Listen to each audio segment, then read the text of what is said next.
I can't tell you how excited I was when I was growing up because my dad always got me Chinese food, pizza, and hot dog.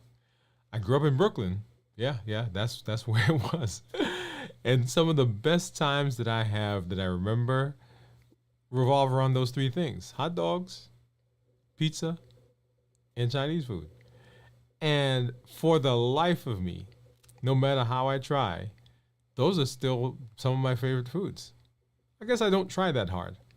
But one of the challenges that we have that we're going to be talking about tonight is how do you take something that you like, something that you grew up with, or something that really is one of your favorite foods, and how do you how do you create a healthy version of that? I've had that question so many times. And so tonight, what I want to do is I want to spend some time talking about how to make one of the things I love, make it healthy, particularly talking about pizza. And tonight we're going to talk about creating a sausage cauliflower pizza. That's right. And it was delicious, y'all. Hey, if you're new to me, I'm Dr. Dwain Woode. That's Wood with an E. The E stands for endocrinology. Here on the channel, I educate, I empower, and I encourage you to take charge of your health in your life, avoid complications, and go to the next level. And in this year, new you. I'm talking to adults with type 2 diabetes, people who want to put their diabetes in remission, who want to get off of diabetes medications, who want to improve their metabolic health, who want to reverse their diabetes. Hey, if you're new, go ahead and put new in the comments because I'd love to welcome you with a hand clap and some music.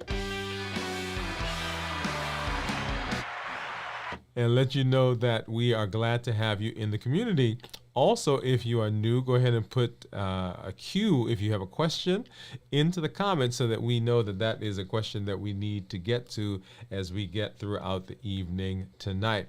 And as you know, we do how we do. We're going to take a look at some other things. Right now, I have my monitors that are sitting off to the side. We're going to take a look at what my blood sugars are. And I've got my report from my Dexcom Clarity app that we're going to take a look at here in just a little while to see what's been happening as since we stopped fasting back in on when was that, Friday? Yeah. So anyway, so glad to be here. I do see one of our community members out there. I see Teresa. Hey, Teresa. She's saying hello, Dr. Woode, and everyone. Glad that you're here. We should be streaming also to Instagram tonight. If you're out there, thank you for joining us and hanging out with us tonight. We've been working on getting that done, and I think we finally got it. Hopefully it didn't mess anything else up.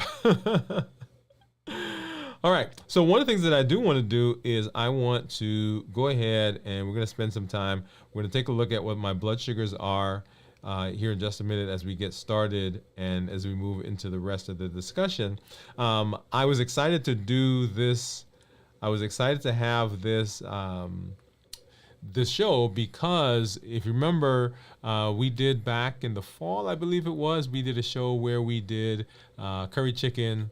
Last month or 2 months ago, we did tofu, portobello mushrooms.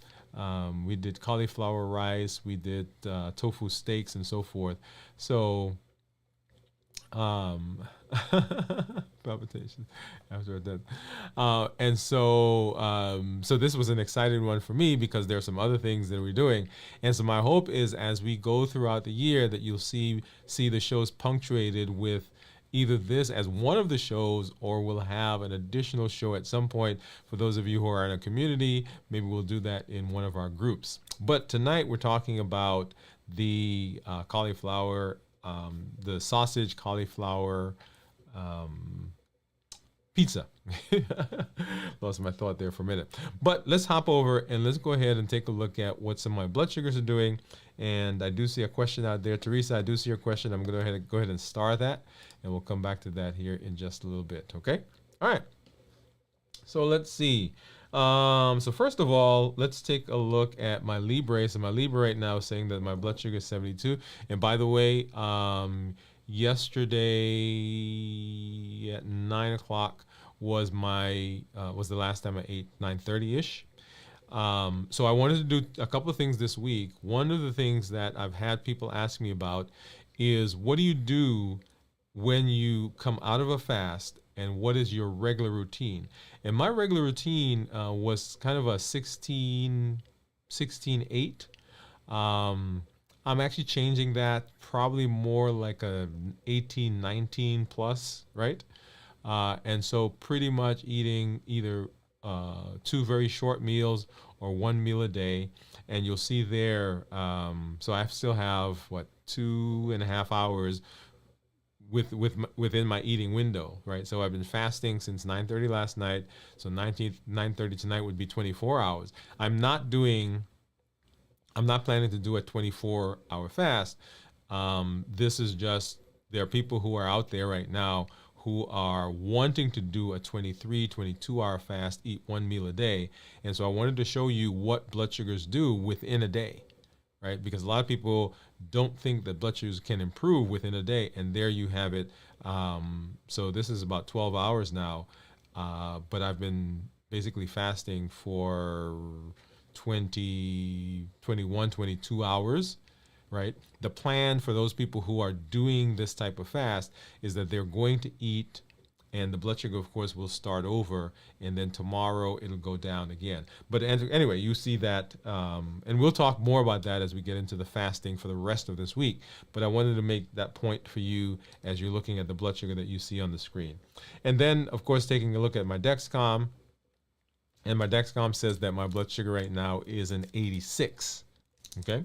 So 86 for the Dexcom, and of course for the Libre. And let's hop over and let's take a look at what my finger sticks are going to show on my Clarity app. Not my Clarity, but my Keto Mojo and my Contour. And you may see on the screen, let me pop this off so you can get a better look. So I've got a tray here, and within this tray, I've got several different types of lancing devices, or lancets. Let's see. This is the one that we've been using, right? And it's just basically a lancet.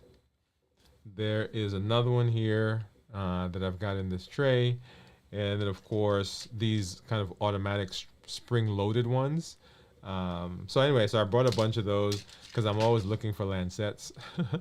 So I'll move that up. I think I'll try one of these today. Okay, so let's go ahead and let's pop over and we'll take a look at our blood sugars. Then we get into our discussion for this evening. So first, let me grab a test strip.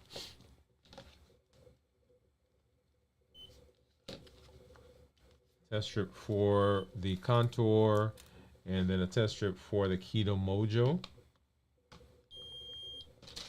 And the way this one works, basically, you turn this little knob, and it's attached to the lancet that's in the device, and it's actually spring-loaded, okay? So I'm going to break this part off, and that basically comes out. And I need to find a good spot on my finger, and I'm going to press this against my finger while I depress this little lever, okay?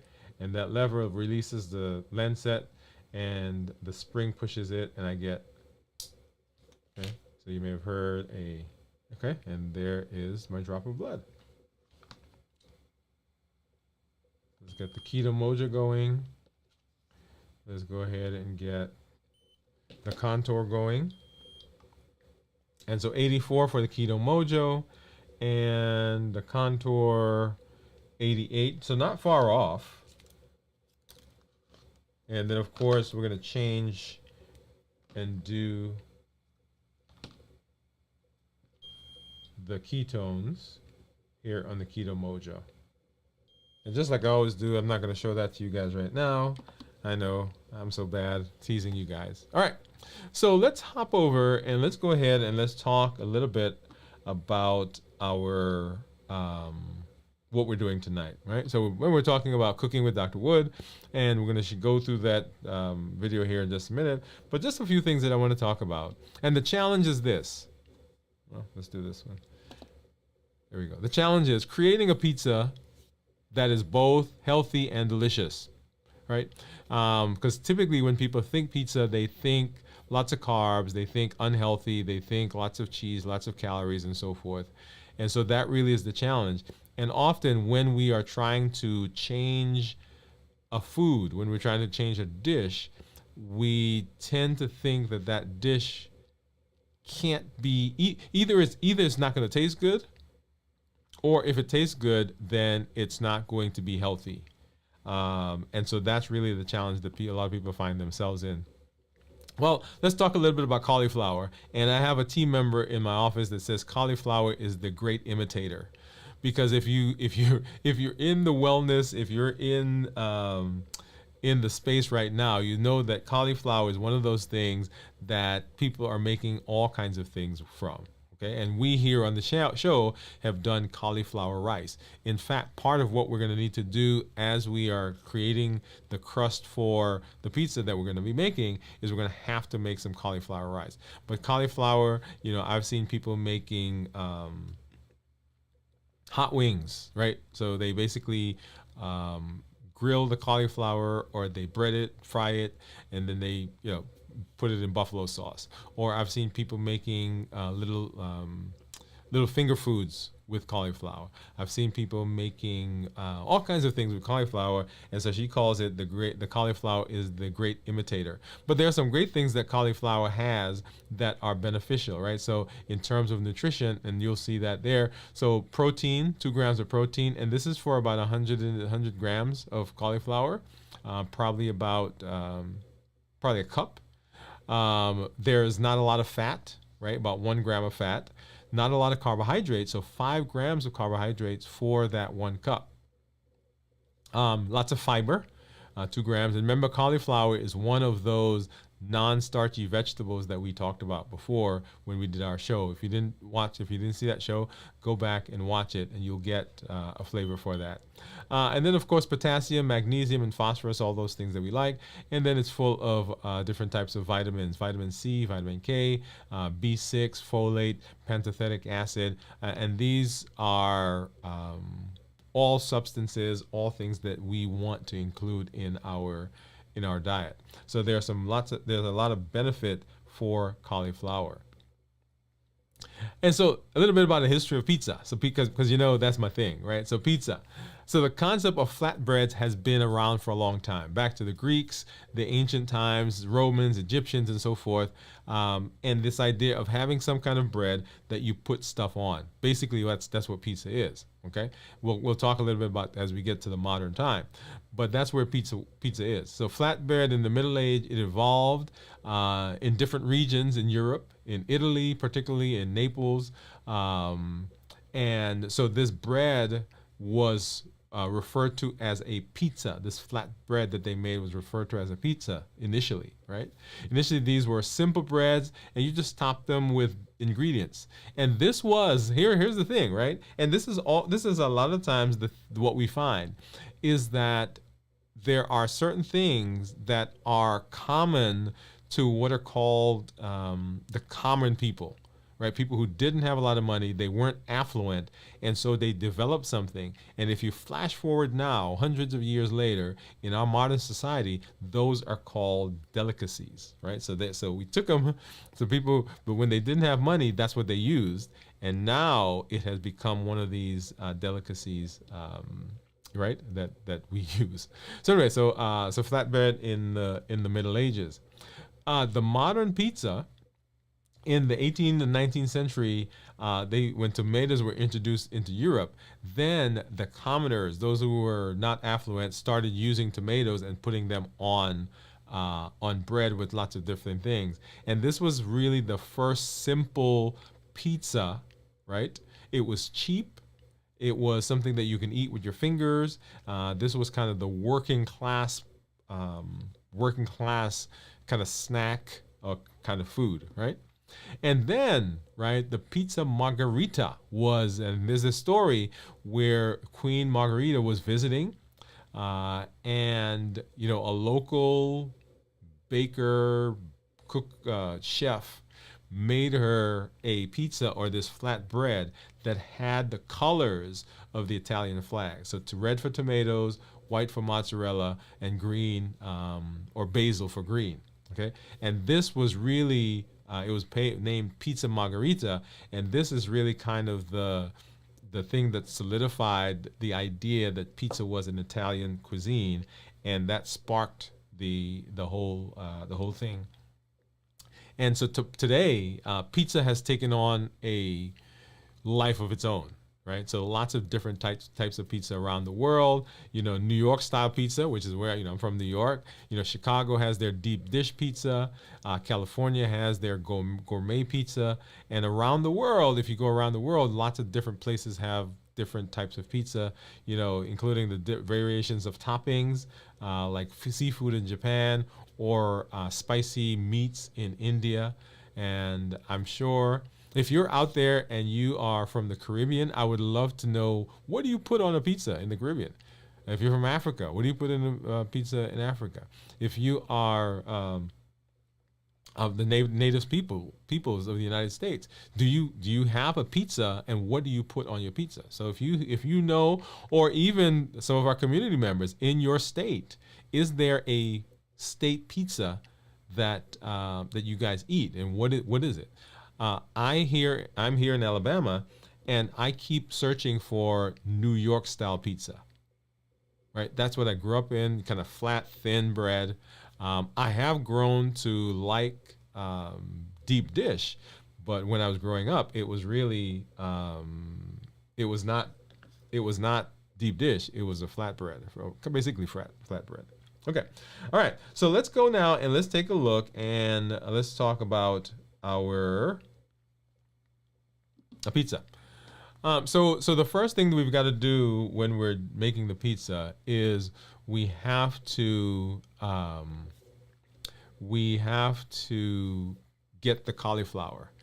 And if you didn't watch our show where we did the cauliflower rice, the same thing is what we're doing. So we've got the cauliflower, and this is really one head of cauliflower that I've cut up, and you see the different pieces. And what we're going to do is we're going to take a grater, and we're going to basically rice, quote unquote, rice the cauliflower. So we're kind of grating it and getting it set so that we can then use it for the rest of what we do. And here's a great place to talk about the versatility of cauliflower. So here we're ricing it, quote unquote, to be able to mix it and make a dough out of it. But we can also take the cauliflower, we can use it, we can form it, we can make, as we did before, we can use it for rice, and we could put things on top of it. Okay, we can use the cauliflower, as I mentioned.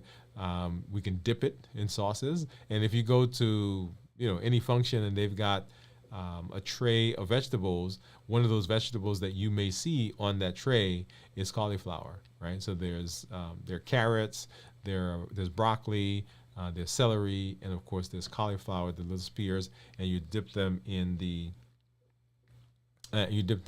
ranch or whatever else is there. And so here, we're basically ricing the cauliflower, and we end up with a bowl of cauliflower. And I have a recipe that we've done that gives you all of this.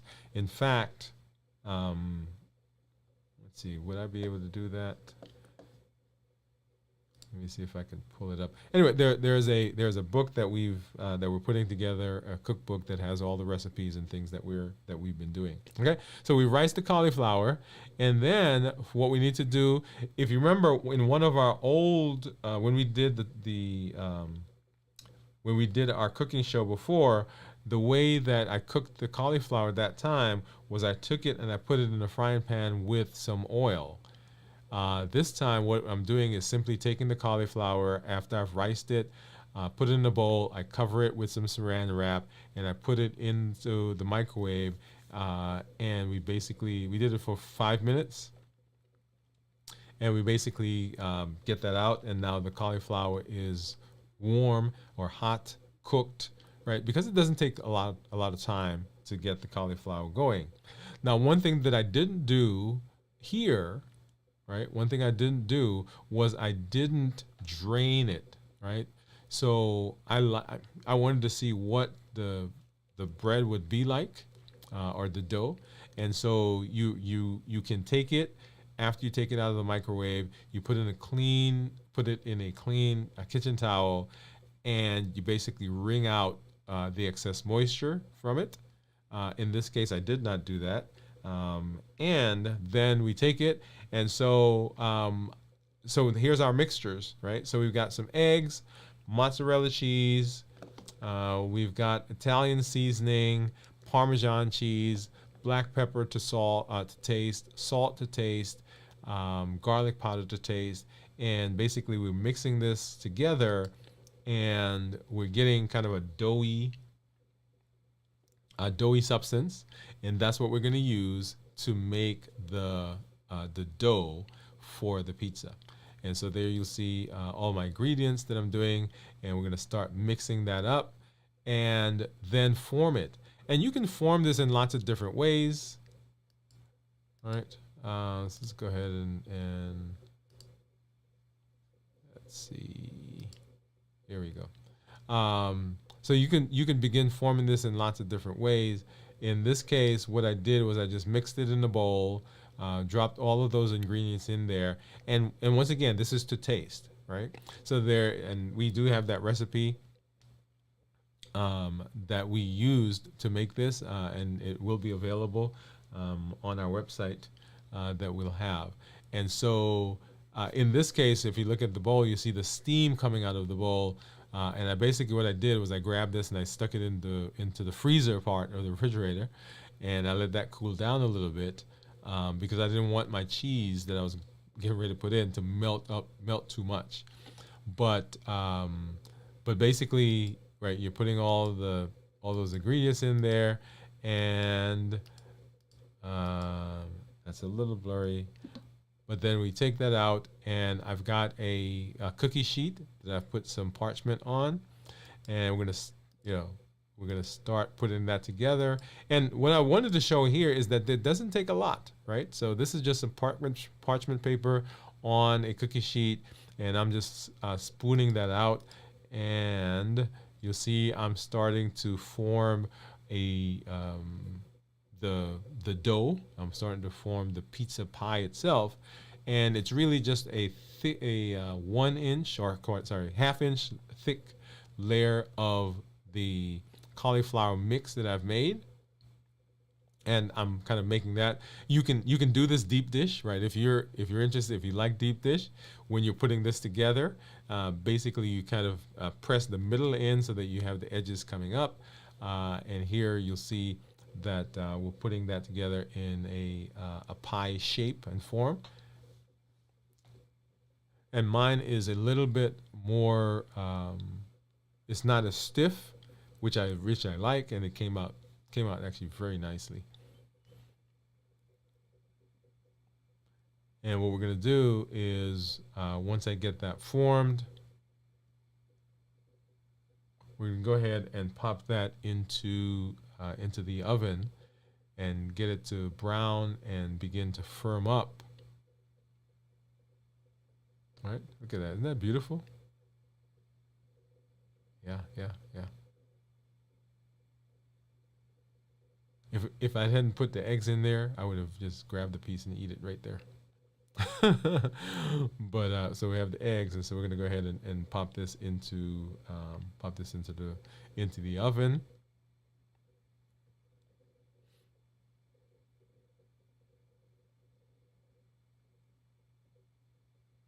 Okay, and look at that. Right, so that in itself, right, beautiful. That really looks kind of like a New York pizza, right? It doesn't have any toppings on it, but it's nice and crusty. You see the edges there, and you actually see the top of the pizza. So you see the seasonings, the Italian seasonings that's coming through it. And so then I have smoked sausage that I've done. This is beef sausage that we're doing. And so we're going to put the cheese on top of it.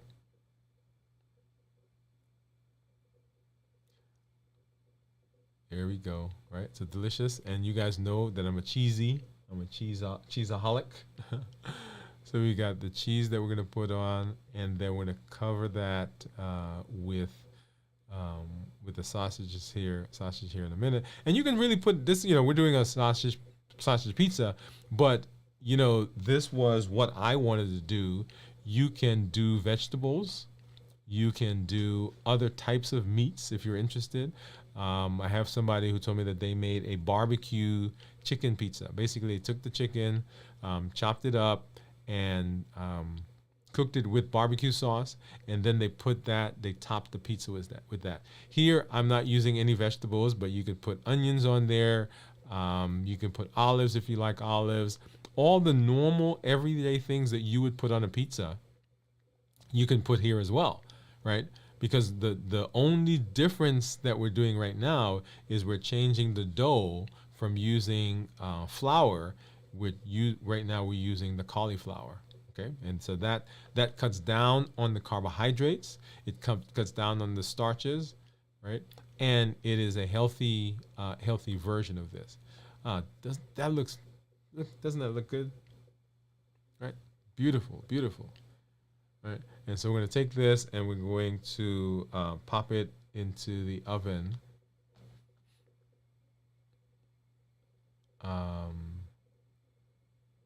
And we'll see what that looks like, right? So once again, we created.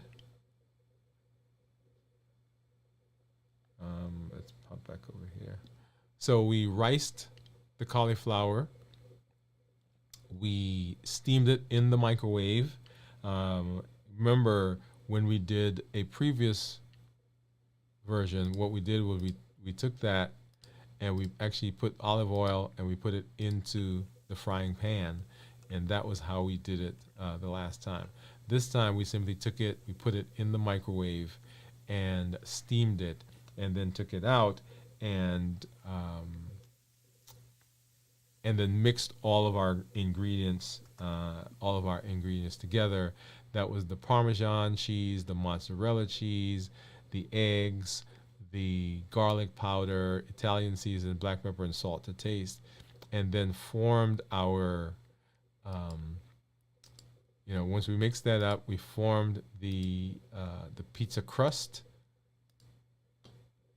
got that onto a cookie sheet, and made a half-inch thick layer as our crust.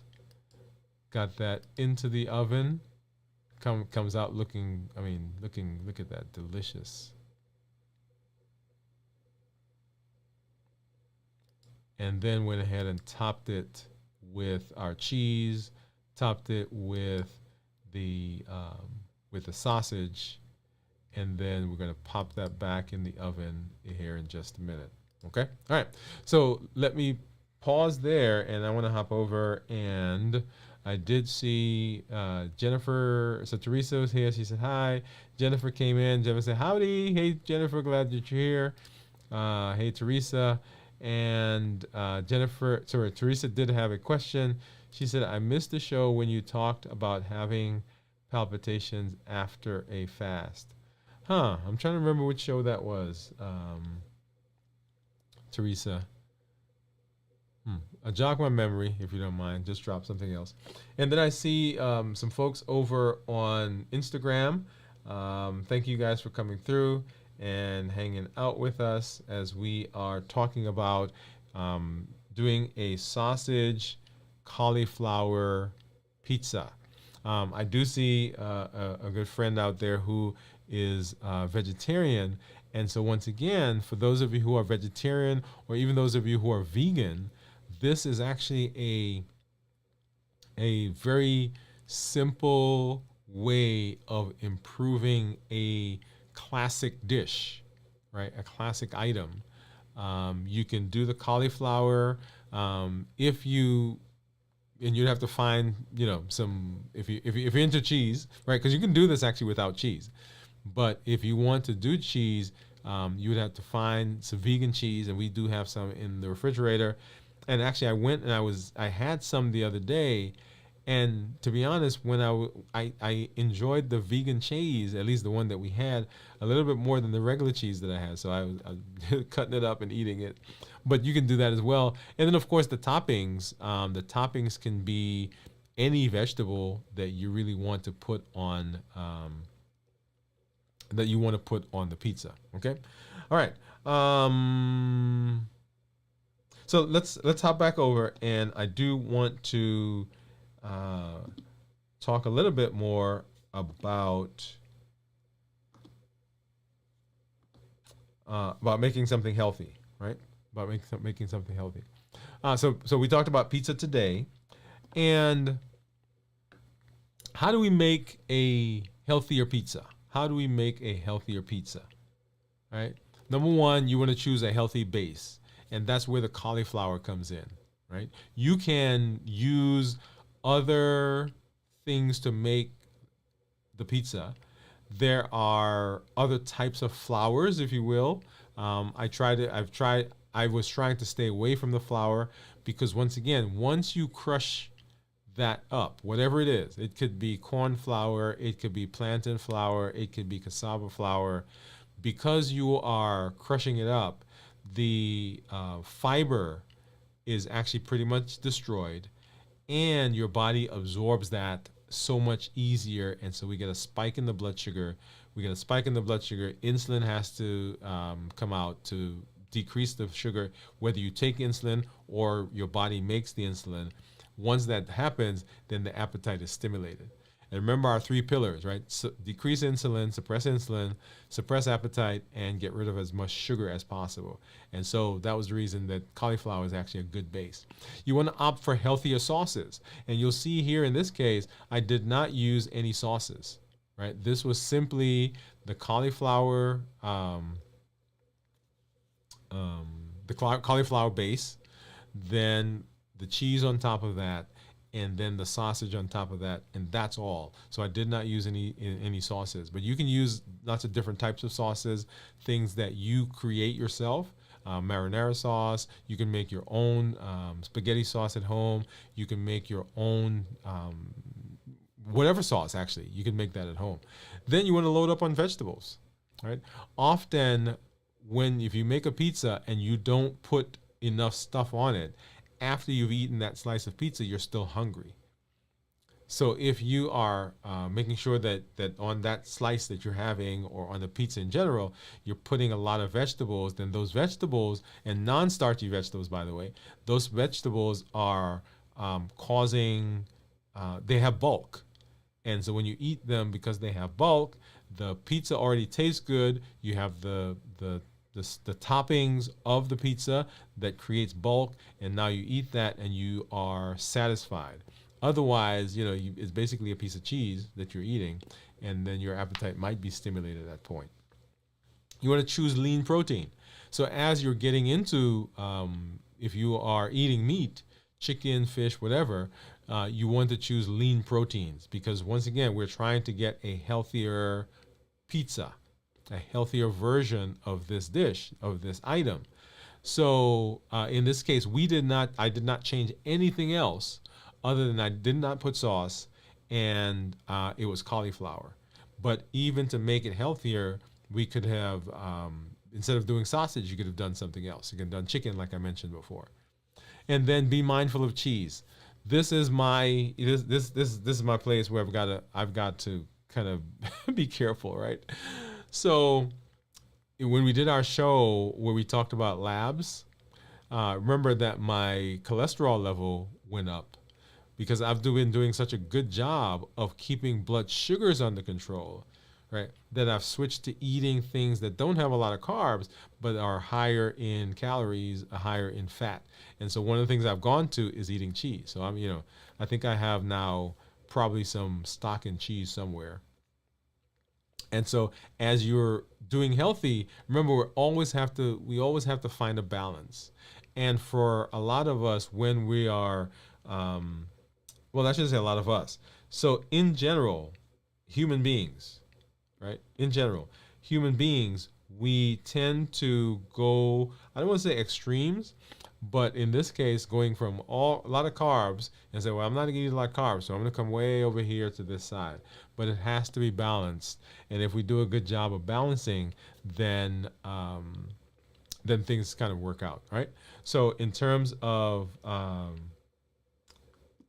the pizza, you want to make sure that you're not like pounding it with a lot of cheese. Otherwise, we run into other issues. Cool. Let's see what else. Give me just a sec. Okay, so cheese, right? So be careful with the cheese, and then when you're flavoring, remember herbs, spices for flavor. We did a show also where we talked about how to flavor foods, how to improve foods, how to not use a lot of salt and sugar, and so forth. Remember what our plan is, right? So this show really is just a component of our plan to reverse diabetes. So as we are reversing diabetes, we're putting these practices in place, not just in isolation, but we're putting them in place so that we have all of these tools in our toolbox that we can use as we're moving in that direction. Right?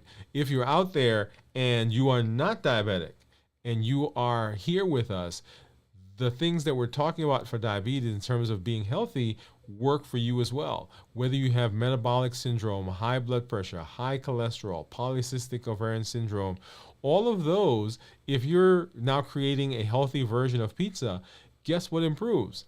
All the things that we just talked about, right? So not just blood sugars, but all of the metabolic issues that you may be having in your life as well. So just because you're not diabetic doesn't mean that this is not beneficial for you as well. Okay. All right.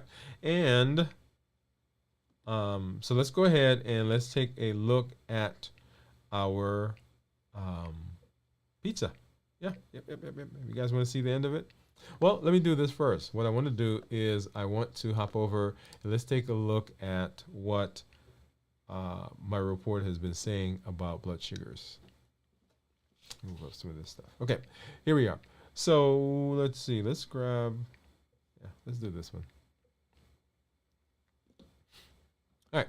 So blood sugars. So you'll see there that my 14-day average blood sugar is 100.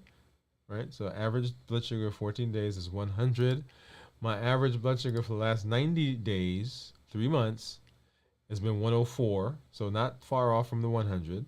My glucose management indicator, which is a surrogate or a marker for what my blood sugars would be, or my A1C would be, is 5.8. And in fact, when we did our show, when was that? Was that last week or week before? On labs, my A1C was actually a 5.8, which is right in keeping with what this guy said that it would be. I'm in target, I'm in range 90% of the time. And that range, for those of you who are out there keeping track of blood sugar, is anywhere from 70 to 180. One point about the 70 to 180, that is a safety parameter, okay? I don't want my patients generally to have blood sugars up to 180. I usually tell folks I want their blood sugars between 100 and 120. That's the goal. If we do that, then we have an A1C of about 6.5. Okay? All right. So if we take a look at the daily graphs,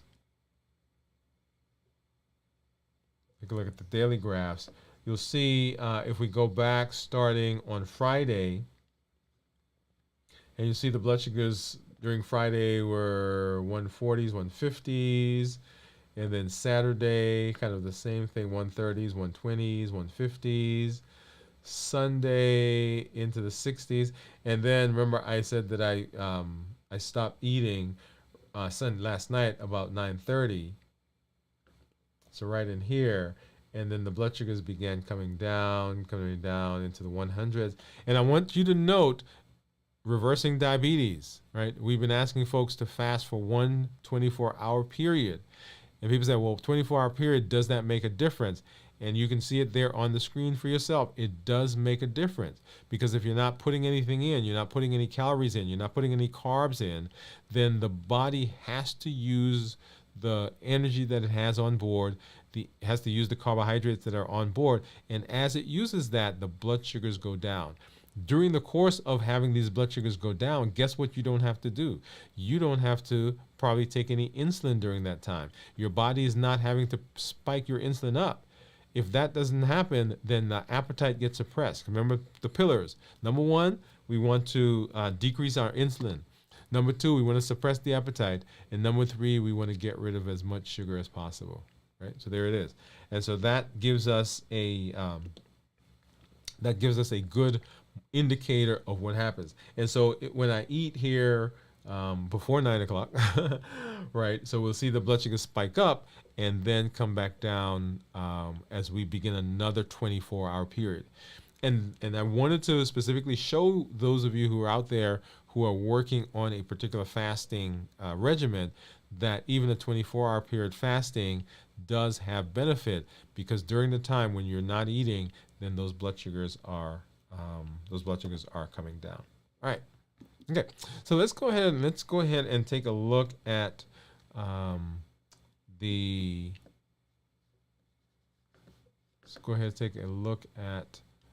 our pizza, right? So we had just topped the pizza, and we're getting ready to put it into the oven. Right. So we've riced it, we've cooked it, microwave, we've mixed it, we formed our dough, we created the pizza, we put it in the oven so that it began cooking, and it got a little harder, firmer, and we put it in, and we added our toppings, which is cheese and our sausage, and now we're taking our pizza out, and look at how delicious that looks. Right? And you can't tell that that's cauliflower. And so now we plated it. Right? Wow, delicious, delicious, delicious.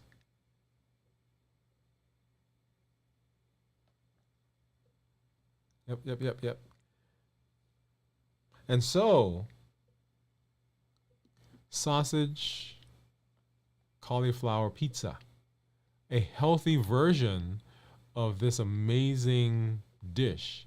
And I made it, and I have some more cauliflower. I went and I bought 2 heads of cauliflower that's in the refrigerator, and I'm getting ready to make some. And then this week I'm going to make some. I was planning to make it on this weekend, but I didn't get a chance to do it. But this week I'm making some. We have some other things that we picked up that are in the refrigerator right now, picked up from the grocery store, that we're going to be doing and putting those together so that we can see that you can have healthy versions of the things that you like. Okay. If you have a particular dish that you have out there that you want to see us attempt, notice I say attempt, right? Because I am not a chef, right? I do play one, but I love to cook. My dad was an amazing cook, an amazing chef. A lot of the things that I cook and the way that I eat, the flavors that I like come directly from eating his food. There are some things that I have that are specific to my culture that I am going to be working to improve, working to have a healthy version of it. And, we'll share that with you as well. But if there's something out there that you want us to try, go ahead and drop that in the chat, because we would like to come alongside. Because remember, this community is a part of helping us in terms of reversing our diabetes, and we do that as we work and move together. Hey guys, this is a great place for us to do the thought of the day, so let's go ahead and let's do that right now.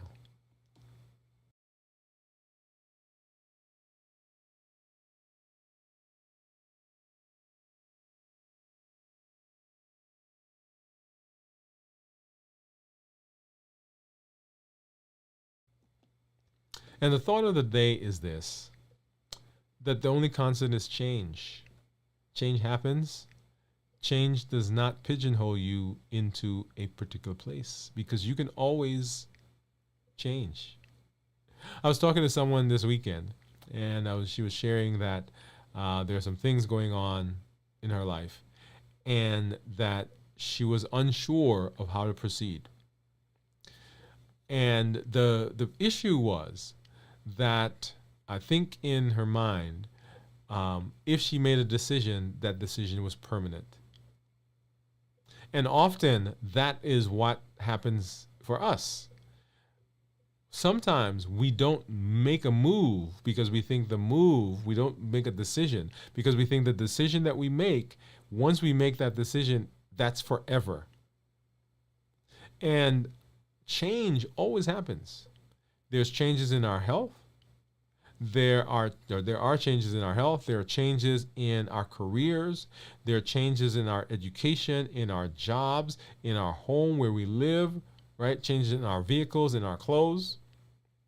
Change happens. And just because you have made a decision does not mean that you cannot go back and make a change. Many of you, many of us have made decisions in terms of our health.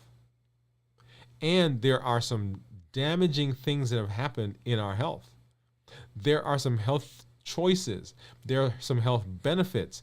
There are some health habits that we have developed. And we think that we are stuck going down that road.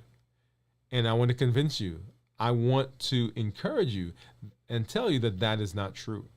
If you are having healthy habits, you have healthy lifestyles that you've developed, let's continue to strengthen those. If there are things that have happened, if there are behaviors that you are now engaged in terms of the types of things that you eat, the way you eat, how often you eat, how much you eat, those are learned behaviors. And just because you've done something a certain way doesn't mean that you have to do it the same way all the time. Just like things in life change, just like we change in all other aspects of our life, in everything that we do, there's the opportunity to change. And here in our health, there's also the opportunity to change. You can make a difference. As you've heard me say before and over and over and over and over, you can be the voice for change for others, but you can also be the voice of change for yourself. So as you are thinking about your health, as you are working to put your health in a better position to be successful, as you are thinking about reversing your diabetes, improving your metabolic health, remember, it's not permanent. Change happens. The only constant is change, because things are always changing. And that is our thought for today.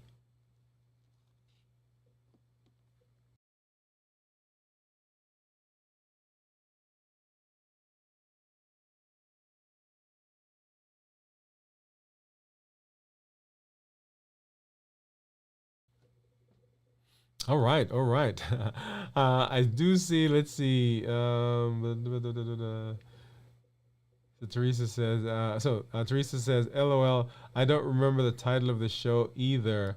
I caught the tail end of it. You were speaking about extended fast. If you could have palpitations after it ends, huh? Okay. So I mean, I don't remember that particular show, Teresa, but in terms of ending a fast, particularly if you've not done a good job of hydration, then yes, you can have that. The other thing that happens is as you begin refeeding, right, as you begin eating again, if you're not careful in how you approach that, then the metabolism will gear up, and so you can have palpitations as a result of that. So I'm not sure if that was the context I was talking about at that time, but that also is something that can happen.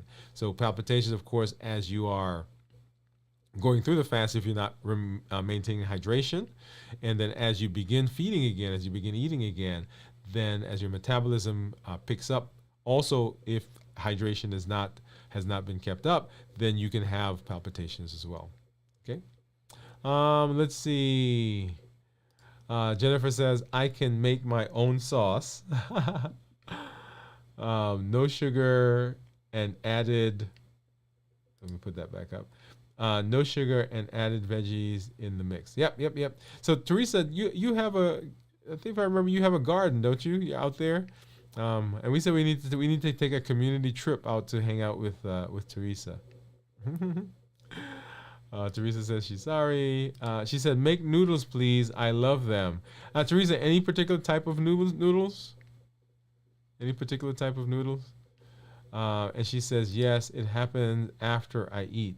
So it was what I ate." Yeah. So a lot of things that we use to refeed, and we break that fast, can stimulate our metabolism and can cause us to have palpitations, particularly if we're having spicy foods and the body's now starting to the metabolism is picking up. Okay, so Teresa, yes. So what I'm gonna do, right, is we are a gluten-free house, so I'm gonna find some gluten-free noodles, and we can make that. Okay, so Teresa, drop me a line, remind me. It's here, but drop me a line separately and remind me that, hey, I'm supposed to do that. All right. Oh, okay. So Jennifer, sorry, Jennifer is the one that has the garden. All right. So Teresa, you and I have to get together and we take a trip out to Jennifer. Right, and hang out with her, and we can get some stuff from her garden, and then we can enjoy that together. Yep. All right, so let's talk a little bit, y'all, about where we are and what's going on in our space. Very first thing I want to, of course, talk about is unlimited, right? So often we find ourselves limiting ourselves. There is the ability to improve our health. There is the ability to improve our lifestyle. There's the ability to improve our diet. Just like we did tonight, we took one of my most favorite foods, and we created a healthier version of it. Unlimited ability. You may have tried things in the past. You may have not been successful in things in the past. That's behind us. Now we have unlimited ability, unlimited potential. And here on the show, here in this community, we are tapping into the unlimited ability. We're tapping into the ability to go beyond where we thought we can go, beyond where we've been told we can go, beyond where even sometimes we can imagine. Unlimited ability. And on the show, the channel, what do? We educate, we empower, and we encourage. That's how we work. We educate with the shows, with the podcasts, with the blogs that we do. That is with the intention of changing our mindset, changing our thought, making a frame shift, because we've got to do that in order to be successful. We empower. The empowerment comes from the tools. One of the things that we just learned, a tool, how to create a cauliflower pizza. Whatever I did sausage cauliflower pizza. You can do whatever you want. You can do tofu. You can put chicken. You can put fish. You can put so many other things on. You can do a veggie pizza, right? So one of the tools. And then we encourage. We encourage by the community that's here, that I love. The community is growing. We've got some very valuable, very appreciated community members. You can be a part of this community as well, right? So we educate, we empower, and we encourage. The Triple E formula for success. The HEAT model. This is a model that talks about the things that will trigger us. We eat because of habits, emotions, access, and taste. Habits, emotions, access, and taste. The habits that we form, right? The emotions that will push through the decisions that we've made, the access that we have, the things that are just around us, and the taste that we have for something. It's never the food that we're chasing. It's always what the food does for us. It's the emotions that it creates. It's the memory that it brings back. It's the calm that it brings to us. Habits, emotions, access, and taste. And then our call to action, right? Join the challenges. We've been doing challenges every month. Every month we have a new challenge. In the month of January, figure out your why. Why do you want to do what you're doing? In the month of February, hey, let's start fasting for 24-hour period. In the month of March, figure out which one of the HEAT models was yours. Is it habits? Is emotions, access, and taste? I'll tell you mine. I've got 3 of them. Emotions, access, and taste. All 3 of those are mine. In the month of April, it was to create a meal that was healthy, right? And for instance, a pizza is a perfect one. And you see the parameters there. In the month of May, find somebody to mentor, bring them along with you. Don't let this just be something you do by yourself. If you want to go somewhere, go by yourself. If you want to go a far way, if you want to be successful, take people with you. And of course, in this month, we talked about labs. Make sure that you are getting with your healthcare provider, your healthcare team, so that you can get your labs checked. Okay. So call to action. Join the challenges. Share your story when you come on. Let us know what's going on. Just like people here have been telling us, hey, if you're fasting, drop that in there. If you're having some challenges, drop that in there. Let us know where you are. When we see your successes, we know we can do it. When we hear what struggles you're having, then we know that we're not alone. And then invite someone. Don't let this go by and let this be by yourself. There are over 1 billion people on the planet that can benefit from this information. Invite someone, send them a link, let them know what's going on. Walk alongside your mentee, the person you're going to be mentoring. Say, hey, let's go watch the show together. Let's come together and let's do that as a group, right? So glad. Always excited that we can spend some time together and to be here. We're going to be checking in with you as we get into our fast later this week. And we'll be coming back, of course, next week on the show at 7 p.m. Central right here.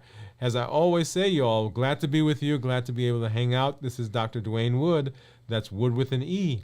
The E stands for endocrinology. That's right, Dr. Dwain Woode. That's Wood with an E. The E stands for endocrinology. Here on the channel, I educate, I empower, and I encourage you to take charge of your health in your life, avoid complications, and go to the next level. And in this year, new year, new you. Good night. We'll see you in our check-in later this week and on our show next week, 7 p.m. Central, right here. Bye-bye.